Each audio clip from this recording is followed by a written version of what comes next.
From rubber monsters to Martian kidnappers, these are the films that bombed spectacularly, yet somehow became legends.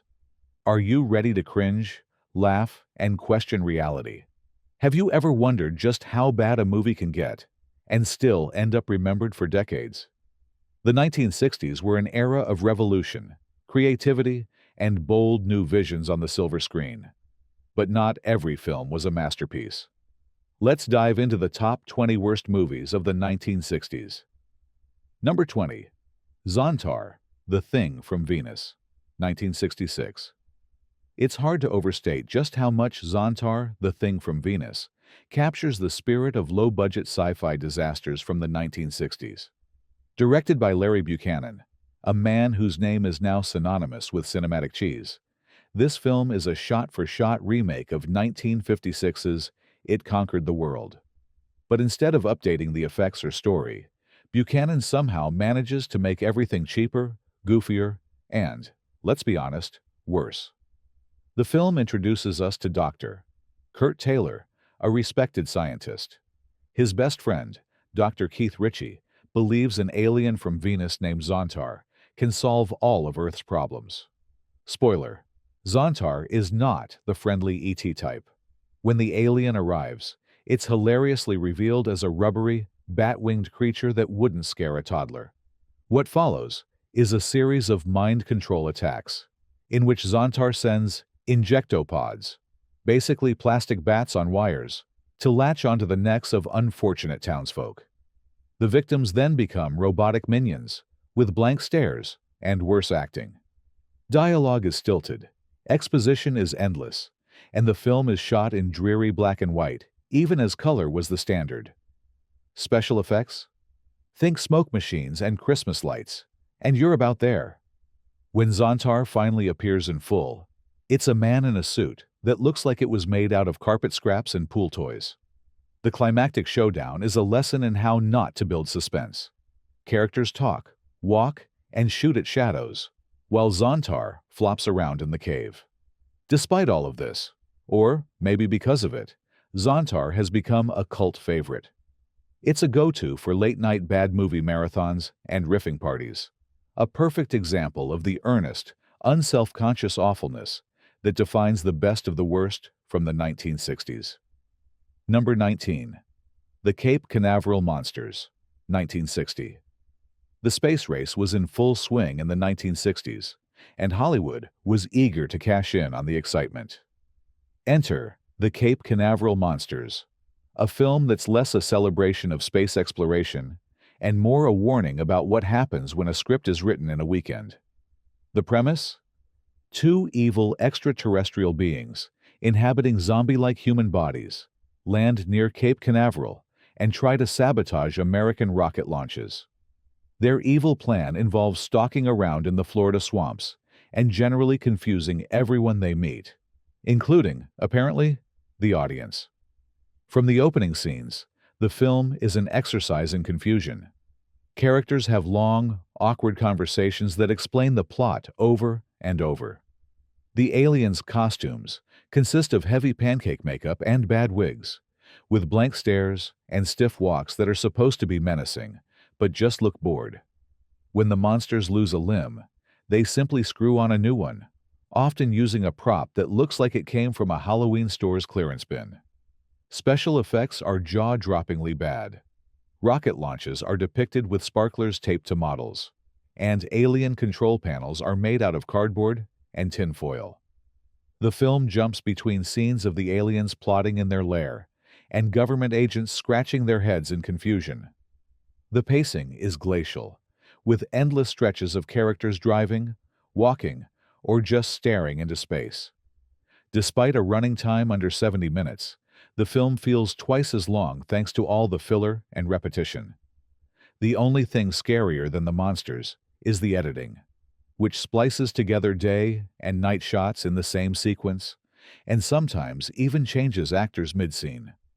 The Cape Canaveral Monsters is the kind of movie that makes you appreciate just how hard it is to make even a mediocre film. Number 18. Spaceways, 1961. Spaceways is a film that proves sometimes even the most promising ideas can fizzle spectacularly. Produced by Britain's Hammer Films, better known for their lush horror flicks, this movie attempts a daring genre blend, merging a hard-boiled murder mystery with the new frontiers of space travel. The result, unfortunately, is as dry and lifeless as a moon crater. The story revolves around Dr. Stephen Mitchell, a rocket scientist on the cusp of sending humanity into orbit. When his wife and her lover mysteriously vanish, suspicion falls on him. The twist? Their bodies might be hidden on a spacecraft about to launch into the stars. The setup is ripe for intrigue, but the execution is marred by wooden acting and endless technical jargon. Scene after scene is spent with scientists in lab coats explaining rocket design or rehashing the same suspicions. When Spaceways finally delivers on its space travel promise, the results are laughably primitive. Rockets are cardboard models on strings. Control rooms look like leftover sets from Plan 9 from outer space, and exterior shots of Earth are just blurry paintings. The murder mystery fizzles, with a twist so poorly telegraphed you'll see it coming before liftoff. Dialogue is stiff and unmemorable, with actors seemingly unsure if they're in a whodunit or a space epic. The love triangle at the center of the story never sparks any real emotion, and the climax is less an explosive finish than a gentle sputter. While Hammer Films would go on to create some of the most memorable horror films of the decade, Spaceways is a reminder that even the best studios can crash land. Today, it's mostly remembered by die-hard collectors or as background noise on a rainy Sunday. Number 17. The Yesterday Machine, 1963. If you've ever wondered what would happen if a Texas film crew tried to make a time travel thriller with $10 and a borrowed camera, The Yesterday Machine is your answer. This ultra-low-budget oddity tells the story of a mad Nazi scientist who, years after the end of World War II, has built a time machine deep in the heart of Texas. His goal? To bring Hitler back to life and establish a Fourth Reich. The film begins with a murder and a baffling police investigation, led by a sheriff who delivers his lines with the energy of a sedated sloth. The story quickly veers into the absurd as the characters stumble onto the time machine, a set cobbled together from household appliances, blinking Christmas lights, and bedsheets. The Nazi villain is more overworked math teacher than mad genius, and his evil plan is so convoluted, even he seems to lose track. Dialogue is laughably bad, often delivered in a monotone, and scenes drag on as characters painstakingly explain each plot twist to each other.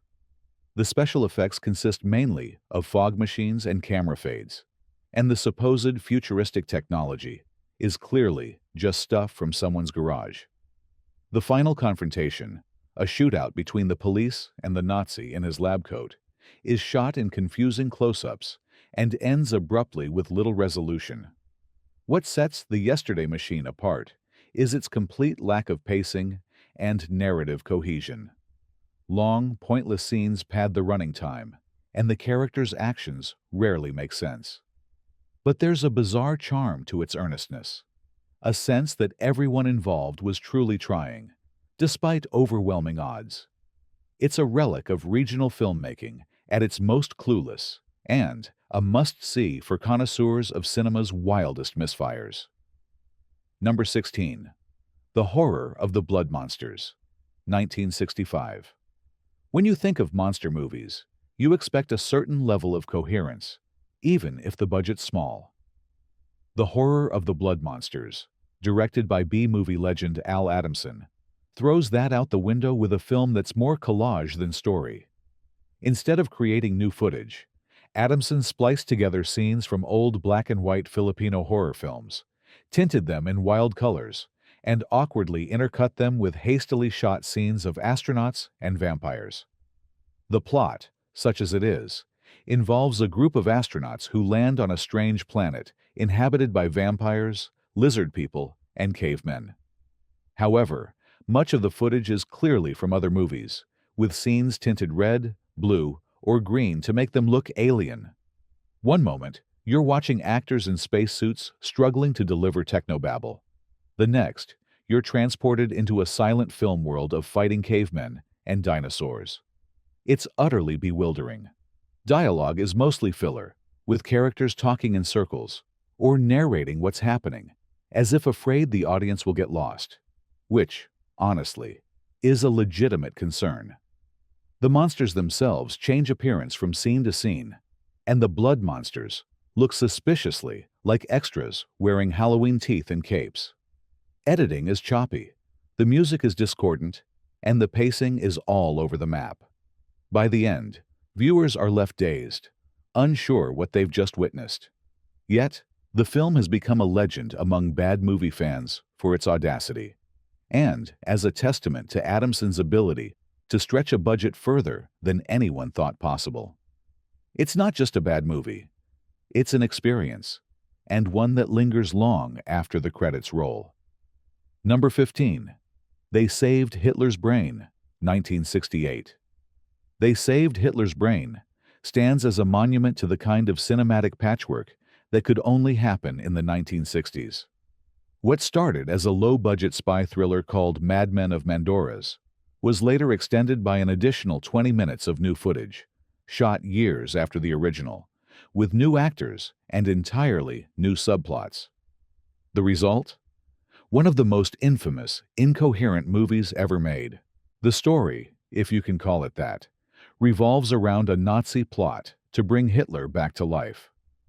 After World War II, scientists have kept Hitler's brain alive in a glass jar, preserving it so the Reich can one day rise again. American agents are sent to a fictional South American country to stop the Nazi cabal and, hopefully, destroy the Führer's still scheming brain once and for all. If the premise wasn't wild enough, the execution is pure chaos. The film lurches between the original 1963 footage and the added 1968 scenes, with actors changing hairstyles, clothing, and even personalities between shots. Scenes cut abruptly, locations switch without warning, and the dubbing is mismatched and out of sync. The new footage looks like it was shot in someone's backyard, with government agents standing around explaining the plot to each other for what feels like hours. The climax is legendary. After endless double crosses, car chases, and gunfights, we're treated to a close-up of a mannequin head with a mustache in a fish tank. Hitler's brain, which is promptly blown up in a burst of stock explosion footage. Audiences are left baffled and exhausted. They Saved Hitler's Brain is so notoriously terrible that it's achieved a kind of immortality among bad movie aficionados. It's taught in film schools as an example of what not to do, and has been skewered by critics for decades. If you want to see how a film can unravel before your very eyes, this is required viewing. Number 14. The Undertaker and His Pals, 1966. A horror-comedy hybrid that manages to be neither funny nor scary. The Undertaker and His Pals is a deep-fried disaster from the golden age of drive-in exploitation. The premise is as gruesome as it is tasteless. A trio of motorcycle-riding psychos team up with a ghoulish Undertaker. Their scheme? They murder random people around town, then deliver the fresh corpses to the Undertaker, who not only profits from their funerals, but uses the remains as meat in his diner's famous dishes.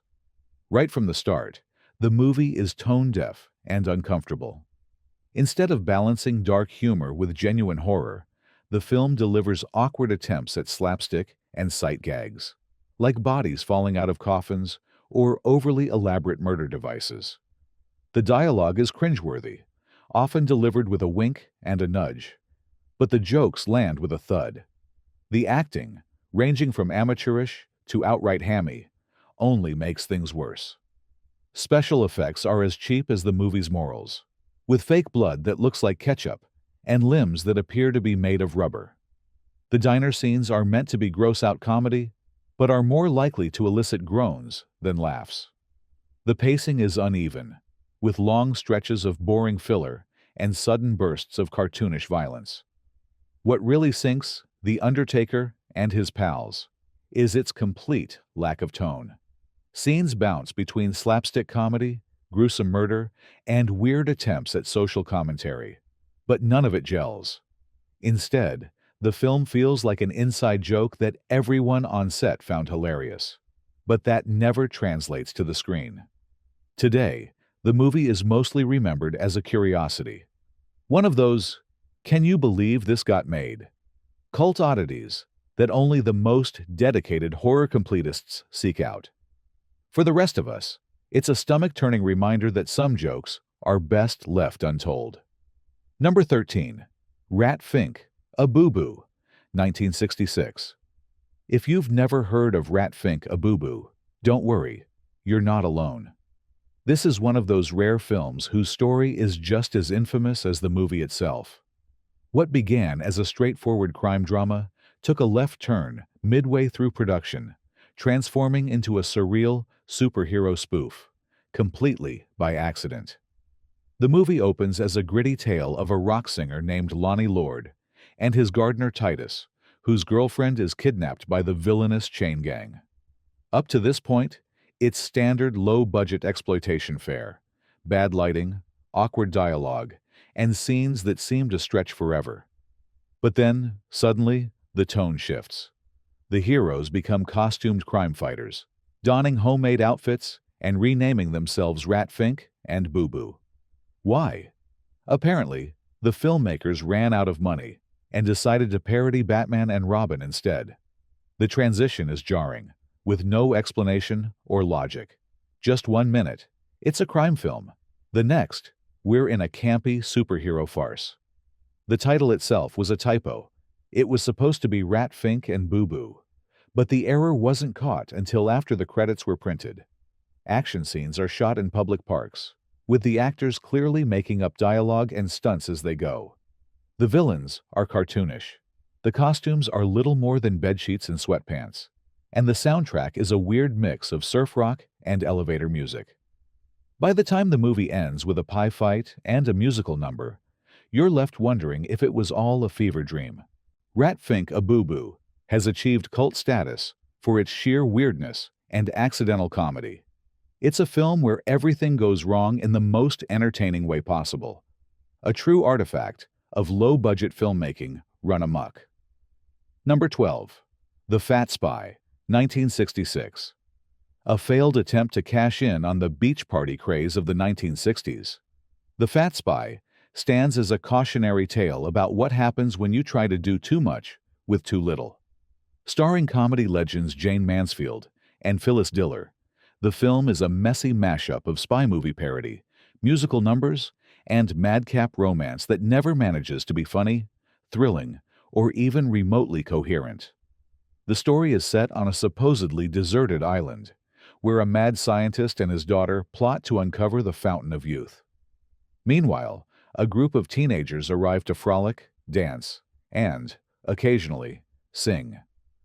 Enter the titular Fat Spy, a bumbling villain who, along with his henchmen, tries to foil everyone else's plans. The plot twists itself into knots, with double crosses, secret identities, and countless scenes that go nowhere. The jokes fall flat, with gags that wouldn't make the grade in a grade school play. The acting, despite the presence of seasoned comedians, is phoned in at best. Mansfield looks bored, Diller mugs desperately for the camera, and the supporting cast seem to be waiting for lunch. The songs, awkwardly inserted with little rhyme or reason, are instantly forgettable. Production values are non-existent. The island is obviously just a public park. Props are reused in every scene, and continuity errors abound. By the end, the movie devolves into a chaotic chase sequence, with everyone running in circles and the audience left exhausted. The Fat Spy failed to find an audience in its day and has since been remembered only by die-hard fans of so bad it's good cinema. For everyone else, it's a masterclass in how not to make a parody. Proof that even the biggest stars can't save a script that never should have left the typewriter. Number 11. The Starf Fighters, 1964. Some movies are bad because they try and fail at greatness. Others, like the Starf Fighters, are bad because they never really try at all. This film is legendary among fans of Mystery Science Theater 3000, where it became a running joke for its mind-numbing dullness and obsession with mid-air refueling. The plot, such as it is, follows young Air Force pilot Lieutenant Ace Kent as he trains to fly the Lockheed F-104 Starfighter. The bulk of the movie is comprised of stock footage, takeoffs, landings, jets refueling in the sky, more refueling, and then some more. When we're not in the air, we're subjected to endless scenes of military briefings, technical jargon, and training exercises. There's a romantic subplot tacked on, but it's so lifeless you'll wish they'd get back to the jets. At least those shots have movement. The acting is robotic, with each line delivered as if read directly from a flight manual. The script tries to drum up drama with talk of dangerous missions, but nobody's in any real danger, and nothing ever happens. Whole scenes are devoted to the finer points of fuel probe design and safety protocols. The Starfighters is infamous for its pacing. Entire minutes are filled with nothing but jets refueling, complete with detailed explanations of every mechanical step. It's the rare film that makes you appreciate military training videos for their entertainment value. There are no villains, no tension, and no real climax, just a slow taxi to the credits. For insomniacs and airplane aficionados, it might be a dream come true. For everyone else, it's an endurance test and a warning that sometimes realism in film is overrated. This is as close as cinema comes to watching paint dry on an airplane. Number 10. The Wild World of Batwoman, 1966. Superheroes weren't always billion-dollar box office draws, and The Wild World of Batwoman is proof.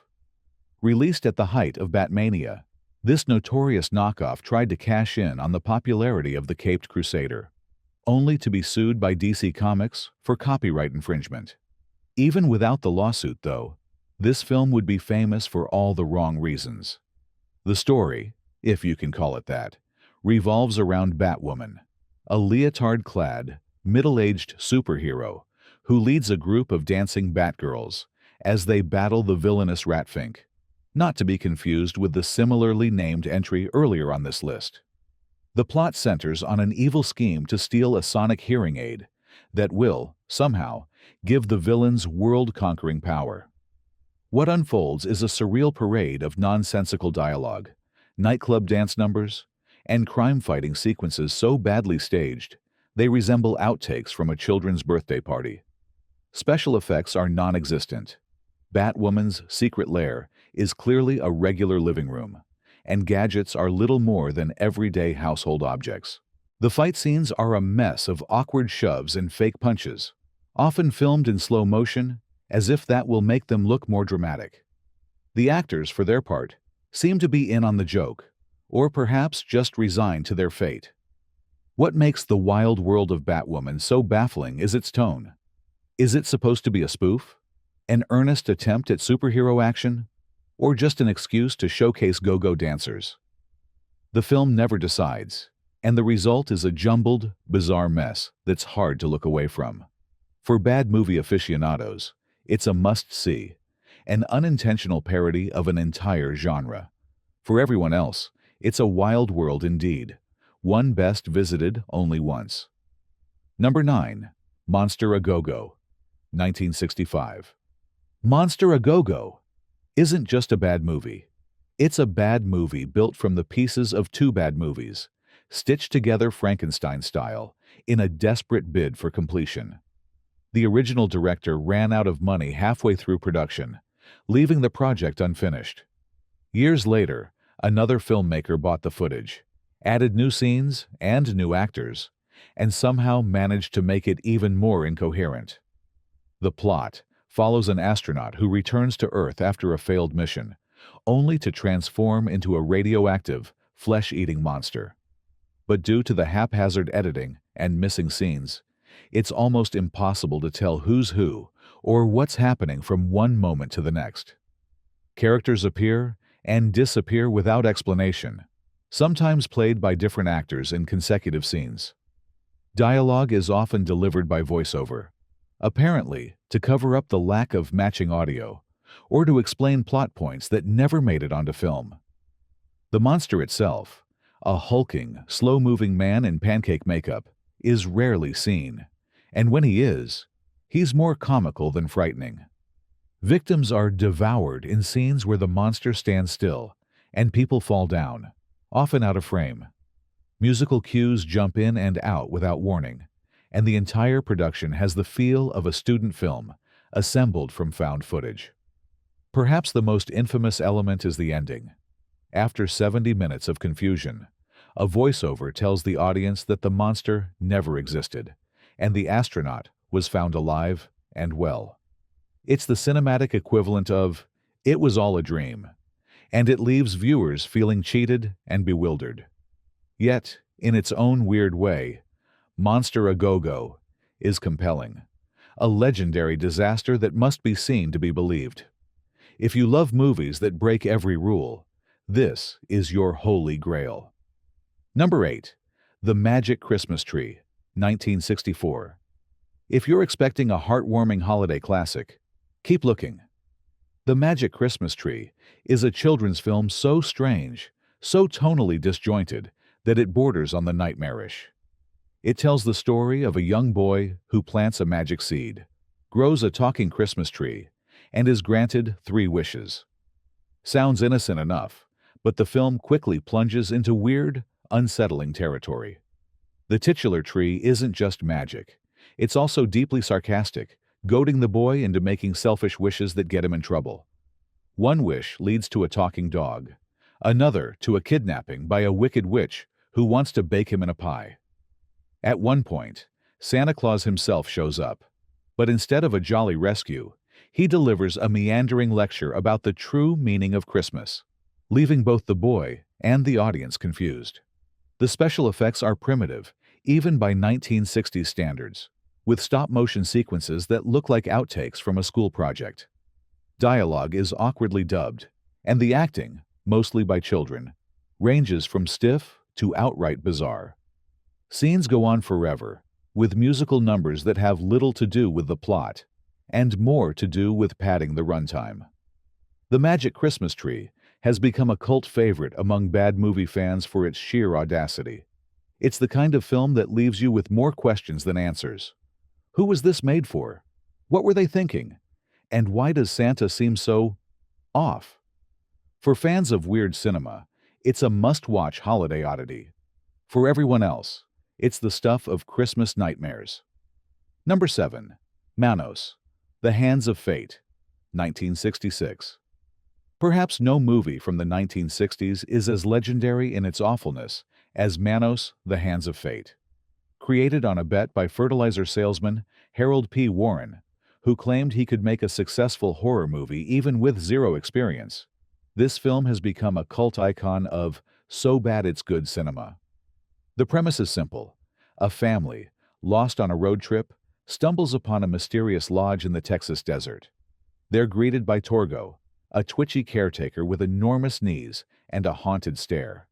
Soon, they fall into the clutches of the sinister master, his army of bewigged wives, and a plot involving pagan sacrifices. From the very beginning, Manos is a mess. The film was shot on a hand-cranked camera, leading to choppy, uneven footage and wild audio issues. Dialogue was dubbed in post-production by just a few voice actors, often mismatched and out of sync. Scenes are padded with endless driving, awkward silences, and shots that linger long after the action is done. The acting is amateurish to the extreme, with Torgo's performance, now internet famous, being both unintentionally creepy and laugh-out-loud bizarre. Special effects are nearly non-existent. At one point, Manos himself simply waves a pair of painted hands while his wives fight in slow motion in the dirt. The ending offers no real closure, and it's not clear what happened to the main characters or why. Yet, for all its flaws, Manos, The Hands of Fate, endures. It's been celebrated, mocked, remade, and riffed by Mystery Science Theater 3000. For any fan of bad movies, this is essential viewing. a masterclass in how everything can go wrong and still create a cult phenomenon. Number 6. The Incredibly Strange Creatures Who Stopped Living and Became Mixed-Up Zombies. 1964. Even the title is a mouthful, but nothing can prepare you for the madness of The Incredibly Strange Creatures Who Stopped Living and Became Mixed-Up Zombies. This is the world's first monster musical, a psychedelic, unintentionally hilarious journey through the mind of director Ray Dennis Steckler. The film follows Jerry, a carnival goer who falls under the hypnotic spell of a fortune-telling witch, transforming him into a shambling, murderous zombie. Or at least, that's what the script claims. Most of the movie is a rambling, episodic series of dance numbers, musical acts, and murder scenes, all shot with wobbly handheld cameras and a dizzying array of jump cuts. The zombies are carnival patrons with pancake makeup and torn clothes, staggering around in circles or lunging at victims with slow-motion claws. Musical numbers pop up randomly, with go-go dancers and lounge singers stealing the spotlight for minutes at a time. The acting is wooden, the dialogue is largely improvised, and the plot, such as it is, becomes almost impossible to follow as it careens toward its chaotic finale. Despite its faults, The Incredibly Strange Creatures has a devoted following among lovers of outsider art. Its accidental surrealism, garish visuals, and wild ambition make it one of the strangest and most memorable bad movies ever made. For anyone seeking a cinematic acid trip from the comfort of their own couch, this is the gold standard. Number 5. The Horror of Party Beach, 1964. Billed as the first rock and roll horror movie, The Horror of Party Beach is a spectacular example of how two great tastes, beach party fun and monster movies, can combine into something truly dreadful. The film begins innocently enough, with teenagers frolicking on the sands near New York City, dancing to live music, and celebrating summer. But when a barrel of radioactive waste is dumped into the bay and lands on a skeleton at the ocean floor, the real chaos begins. Out emerges a creature with hot dog buns for lips, ping-pong ball eyes, and what look like mop heads dangling from its arms. This is your monster. The movie's structure lurches back and forth between surf rock concerts, featuring the real-life band the Delaires, and the monster attacking anyone foolish enough to swim after dark. The acting is classic drive-in B-movie material, with scream queens fainting at the drop of a hat, and male leads who seem perpetually confused. Dialogue is peppered with unintentional laughs, as characters solemnly debate how to stop the monster, at one point suggesting the use of baking soda as a weapon. Special effects are, even by the low standards of the era, outrageously bad. The monster suit is so cumbersome that victims have to practically leap into its arms, pretending to struggle as they're devoured. Blood and gore effects are nothing more than red paint and chicken parts. The science is laughable, with a local professor serving as the voice of reason, only to suggest more and more ridiculous plans. Yet, for all its failures, The Horror of Party Beach is strangely endearing. Its earnestness and energy make it a cult favorite, especially for those who appreciate unintentional comedy. It's a reminder that even the worst movies can be wildly entertaining with the right crowd, and plenty of popcorn. Number 4. The Creeping Terror, 1964. If you ask bad movie aficionados for their Mount Rushmore of terrible creature features, The Creeping Terror is almost guaranteed a spot.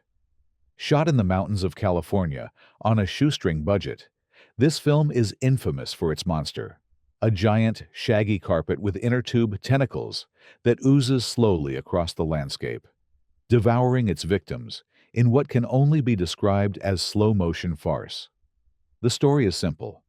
A spaceship lands near a sleepy rural town, unleashing an alien creature that promptly sets about consuming anyone in its path. The film tries to build tension, but the monster is so slow and unwieldy that victims have to actively climb inside its mouth, pulling the creature over themselves as if it were a giant sleeping bag. Instead of dramatic music, Much of the action is narrated by a dry voiceover, which was reportedly added because all the audio recorded during filming was lost. Characterization is minimal. Most people exist just to be eaten. Dialogue is almost entirely replaced by the narrator describing what we're seeing, often over-explaining every minor detail. The couple, unaware of the horror about to unfold, enjoy a picnic by the lake. The acting is as wooden as the nearby pine trees, with characters wandering into danger or standing frozen in fear for minutes at a time. Editing is haphazard, scenes are padded endlessly, and the ending arrives not with a bang, but a whimper. Yet, The Creeping Terror has survived as a cult classic, celebrated for its sheer ineptitude and memorable monster. For those who love to laugh at movies, it's essential viewing, a testament to how the best bad films are born, not from malice, but from pure creative ambition gone horribly wrong. Number 3. The Beast of Yucca Flats, 1961. The Beast of Yucca Flats is a legendary disaster in the annals of American monster movies. Shot in the blazing deserts near Las Vegas, the film features ex-wrestler Tor Johnson as a defecting Soviet scientist who, after surviving a nuclear blast, is transformed into a hulking, speechless killer. The plot, if it can be called that, consists mostly of Johnson stumbling through the wasteland, choking every unfortunate person who crosses his path. What makes The Beast of Yucca Flats especially infamous is its narration. Nearly all dialogue was cut or lost, so the entire movie is explained via a monotone voiceover, delivering lines like, "Flag on the moon, how did it get there?" and "Touch of death, there's no turning back." Characters' lips never move in sync, and many scenes play out in complete silence, broken only by the buzzing wind or awkward grunts. Production values are rock bottom. The desert is shot in grainy black and white. Scenes drag on with little happening, and the monster attacks are so sluggish that victims could escape just by walking away. The film pads its runtime with shots of desert animals and cars driving for minutes on end. Editing is a mess, with entire sequences repeated or reversed, and day turns to night with no explanation. Despite its many flaws, The Beast of Yucca Flats has earned cult status for its sheer weirdness. It's baffling, slow, and completely devoid of scares, but it's hard to look away.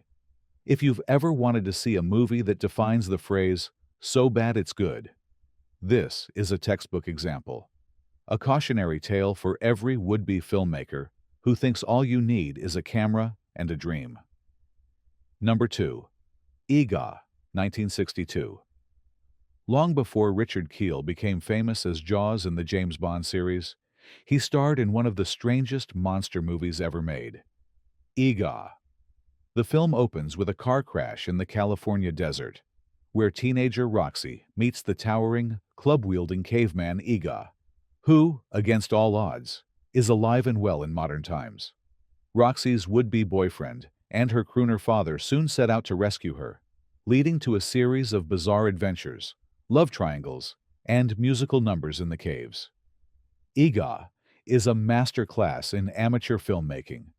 The script is painfully slow, padding the runtime with endless shots of people driving, walking, or simply standing around. Dialogue is wooden, and characters frequently make baffling decisions.